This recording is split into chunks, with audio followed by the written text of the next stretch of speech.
টেলিপাড়ায় একের পর এক যে সমস্ত ঘটনা ঘটছে তা সত্যি করেই কিন্তু দর্শক সহ পুরো টেলিপাড়ার মানুষদের সবাইকে কিন্তু অবাক করছে।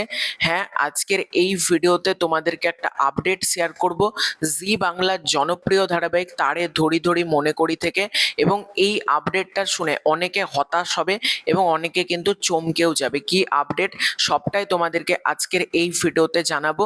তার আগে প্রথমেই তোমাদেরকে যেটা বলবো, তোমরা প্রথম থেকে শেষ পর্যন্ত মনোযোগ সহকারে ভিডিওটা দেখো। তোমাদের যদি ভিডিওটা ভালো লাগে ভিডিওতে একটা লাইক করো, কমেন্ট করো। চ্যানেলে প্রথমবার হয়ে থাকলে চ্যানেলটাকে অতি অবশ্যই কিন্তু আগে সাবস্ক্রাইব করে দিও। যখন টিআরপি আসতো, টিআরপিতে কিন্তু বেশ ভালো স্থানে ছিল তারে ধরি ধরি মনে করি, এবং মানুষ কিন্তু এই ধারাবাহিকটা দেখতে পছন্দ করে, কারণ তার মধ্যে একটা আধ্যাত্মিক ভক্তিমূলক কিন্তু একটা ব্যাপার রয়েছে। যেরকম জি বাংলার অন্যান্য সিরিয়াল হয় তার থেকে এটার প্যাটার্ন কিন্তু অনেকটাই আলাদা। এই ধারাবাহিক ছাড়তে চলেছেন প্রধান নায়িকা। হ্যাঁ, একদম তোমরা ঠিক শুনেছো, প্রধান খলনায়িকা কিন্তু ধারাবাহিক ছাড়তে চলেছে। হ্যাঁ, তোমরা কিন্তু একদম ঠিক শুনেছো। এতদিন পর্যন্ত এই ধারাবাহিকে কুন্তলিনী চরিত্রে কিন্তু আমরা দেখতে পাচ্ছিলাম অভিনেত্রী অহনা দত্তকে, এবং তিনি কিন্তু নিজের চরিত্রটা খুব ভালোভাবে প্লে অফ করছিল।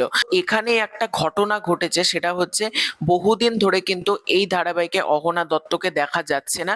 তো রিসেন্টলি সংবাদ মাধ্যমের পক্ষ থেকে অহনা দত্তের সাথে যোগাযোগ করা হয়, এবং সেখানে কিন্তু অহনা দত্ত জানান তিনি এনওসি জমা দিয়ে দিয়েছেন, এবং এটা তার একান্ত ব্যক্তিগত সিদ্ধান্ত। এটা কেউ তাকে জোর করে ধারাবাহিক থেকে বার করে দিচ্ছেন এরকম সেটা না, তার কিন্তু একান্ত ব্যক্তিগত সিদ্ধান্ত। এই কারণে সে কিন্তু এনওসি জমা দিয়ে জানিয়ে দিয়েছেন তিনি আর এই ধারাবাহিকটা করছেন না।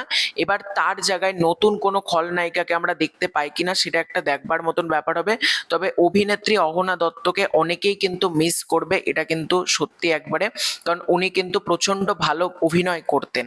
তো তোমাদের কি মনে হচ্ছে অহনা দত্ত ছেড়ে যাওয়া, তোমরা এটাকে কিভাবে দেখছো কমেন্ট করে জানিও। খুব শীঘ্র দেখা হচ্ছে নতুন কোনো ভিডিওতে, ততক্ষণের জন্য বাই বাই।